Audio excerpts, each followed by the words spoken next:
පෙරවන් සරණයි. අද මම ඉන්නේ දුනිකෙවුල්ල ගම්මානේ. දුනිකෙවුල්ල ගම්මානේ කන්ද කුඹුර කියන කොටස තමයි මම මේ ඉන්නේ. ඉතින් මෙතන මම අද ආවේ විශේෂ කාරණාවකට. ඒ තමයි පසුගිය කාලේ ඇතිවෙච්ච අධික වර්ෂාපතනයත් එක්ක මේ ප්‍රදේශෙත් විශාල වශයෙන් නාය ගිහින් නාය යෑම තත්ත්වයකට උදුර වෙලා තිබෙනවා.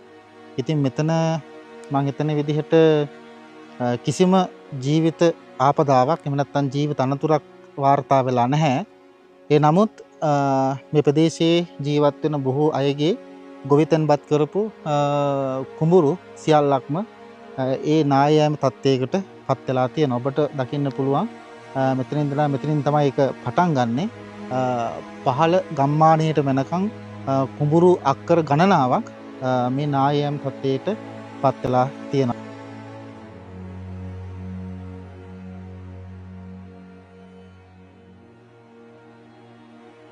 අපිට සතුටටපත් වෙන්න ඕනි කාරණාවක් හැටියට මෙතන තියෙන්නේ මෙතන කිසිම කෙනෙක් අනතුරකටපත් වෙලා නැහැ. නමුත් මිනිස්සු තමන්ගේ ජන ජීවිතේ ගොඩනගා ගන්නට වෙනුවෙන් තමන් මිලට ගත්ත හම්බ කරගත්ත තමන්ගේ දෙමාපියන්ගෙන් ලැබුණු ඉඩකඩම් කුඹුරු මේ සියල්ලක්ම අද වෙනකොට විනාශ ස්වභාවයට පත් වෙලා තිබෙනවා මේ නායයමත් එක්ක. ඉතින් ඔවුන්ගේ මේ වෙනමෙට ජන ජීවිතය යම්කිසි ප්‍රමාණයකින් අකර්මණ්‍ය වෙලා තිබෙනවා.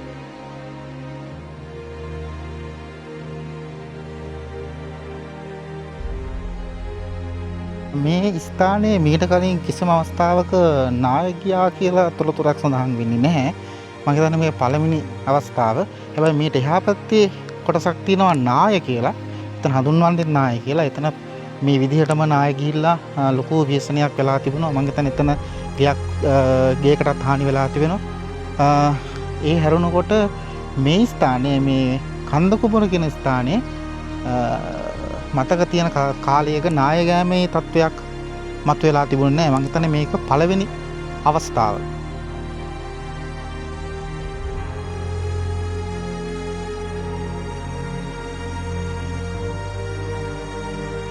කොතනකවත් මේ වාර්තා වීමක් දක්නට තිබුණේ නැහැ. අඩුවෙන් තමයි මේ ගැන කතා කරන්නේ. තවමත් මේ නායෑම සක්‍රියයි කියලා තමයි ගම්මු පවතන්නේ. දැන් මේක වෙලත් සති කිහිපයක් ගත වුණත් තාමත් මේක ක්‍රමානුකූලව පල්ලෙහාට තල්ලු වෙන මට්ටමක් තමයි තියෙන්නේ.